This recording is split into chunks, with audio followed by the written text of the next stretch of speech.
So today we're going to be talking about how diet has the potential to reverse health conditions. So the reason I'm using the word reverse instead of cure is because two of these individuals had issues with their symptoms returning when they either deviated from their diet or when they stopped taking supplements. So in this clip, Mikhaila Peterson talks about when she deviated from her diet, how her arthritis comes back. Now, since then, I've tried to reintroduce plant foods because I actually like cake and fruit and other foods, and I don't really want to be on this diet, but I can't introduce anything without having my autoimmune symptoms come back. So Dr. Terry Wahls noticed that when she stopped taking her supplements, that this happened. I waited 2 weeks and I stopped all my supplements.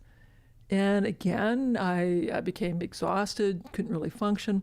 Waited 3 days, started them up, and I again could function. And maybe it's not going to recover me, but it sure as heck is doing something. So for Mikhaila Peterson, she talks about her experiences here.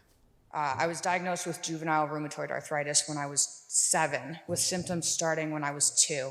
I had 37 affected joints. I spent 16 years being treated with immunosuppressants I injected twice weekly, starting when I was 8, and then other medications to treat my many other diagnosed health ailments, chronic fatigue, and severe, absolutely crippling depression.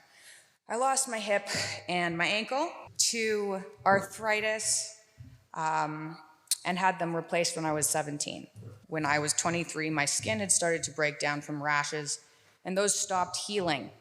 I couldn't sleep on my shoulders, and I was so mentally unstable I couldn't have a relationship. My right wrist felt like it was going to be next for my 3rd joint replacement. So after trying conventional treatments for her health conditions, Mikhaila Peterson ended up going on the keto diet and did notice some improvements. And she talks about her experience with it here. It took 6 months for my autoimmune symptoms to go away, but then they did, and my depression went away, and I was in remission again. But it didn't get her to where she needed to be. So what she did was that she decided that she was going to start with meat and then reintroduce foods from there. The problem is that whenever she reintroduced foods, her arthritis would come back. So she started with ruminant meat, but now she's on a carnivore diet. So the thing is that now she no longer has the health condition she struggled with before. Like, it reduces the complexity in my life. I don't have an autoimmune disorder. I'm not on any medication. I'm healthy. So I think I'm thankful enough to have the diet that I don't care that there's other food around. And I'm happy that the people who are around me don't have to have the same diet as me and don't have to eat that way. Like, I wouldn't wish it on somebody. Dr. Terry Wahls was diagnosed with multiple sclerosis. In 2000, when I was diagnosed with multiple sclerosis, I turned to the best MS center I could find, the Cleveland Clinic. I saw the very best doctors receive the best care possible, taking the latest, newest drugs. Still, by 2003, my disease had transitioned to secondary progressive MS. I took the recommended chemotherapy. I got the tilt-recline wheelchair. I had one with a motor I could drive around. I took Tysabri and then Cellcept, but continued to become more severely disabled. My disease had transitioned. I was afraid that I was going to become bedridden. She also decided to do her own research and to see how to mitigate her condition. So what she had found was that there was a study with mice, and that showed some promise for dealing with her MS. So she translated those studies to human doses. So what she found was that when she stopped taking those supplements, that her MS progressively got worse. So although she was able to mitigate some of her symptoms through supplements, she still needed to go further because her MS was progressing. So she decided to try and get the supplements she needed through diet. And from there, she actually continued to get better. And she has this amazing story where she talks about how she ended up having to push her motorized wheelchair up a hill, and she had gotten to the point where her diet was able to fully mitigate her symptoms. Now, I do want to say, as a caveat for Terry Wahls, was that she actually did do E-stem on top of her diet, but diet did play a huge role in improving her health condition. It's maybe like half mile. That's clearly too far. So I get my scooter. I'm driving my scooter over, and I'm going up the hill, and you hear this motor go, oh, shit. So I get out. I said, okay, what if I just walk next to it? So I get a few more feet, and that stops again. Then I disengage the drive shaft and I push it up the hill. And then I get to the door and the attendant offers to call me the patient mobile. And I'm like, oh my God, I'm already late to see the chair of medicine. I can't, how long am I going to have to wait? So, it's about half an hour. I can't do that. So just watch my scooter. And I finished the way getting to my chairman's office. The secretary is quite perturbed because now I am late. And they usher me into the chairman's office, and I apologize, tell him that my scooter died on the way over. He goes, oh, you had to wait for the patient mobile? So no, I pushed it up the hill and I walked over. Now, he hadn't seen me in about 9 months. The last time I had seen you, you were in a wheelchair. I was in a wheelchair, and that looked really bad.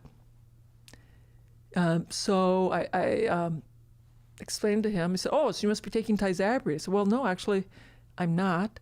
I'm off all of my disease-modifying drugs with my neurologist's approval. I'm just using diet and lifestyle. And so I showed him my eSTEM device, told him my story, talked about what I was doing. And he's a rheumatologist, by the way. He says, Terry, this is so important. Your job for this year is to get a case report written up. I said, on myself? I said, yes. Work with your treating physician, your treating medical team, you get this written up. This is so important. People do not recover from progressive MS. So it's amazing to see how far she's come. She's talking about how she was stuck to a motorized wheelchair, and then after implementing her diet, how she was able to finally bike again. So the last story is about Dr. Katherine Reid. So her daughter was diagnosed with autism, and she talks about her daughter's experience here. Her communication solely was about repeating words that she heard from songs or books. She didn't communicate like we think of communication. There was no conversation. She didn't understand questions. You couldn't ask questions. And typically over the age of 3, you're able to have a conversation with your child. You can understand what they're saying. And this didn't exist over the age of 3. And here's an example. And she's looking into a video camera, so she's animated, again, in her own world, singing a song. Oh, I got some of the boo.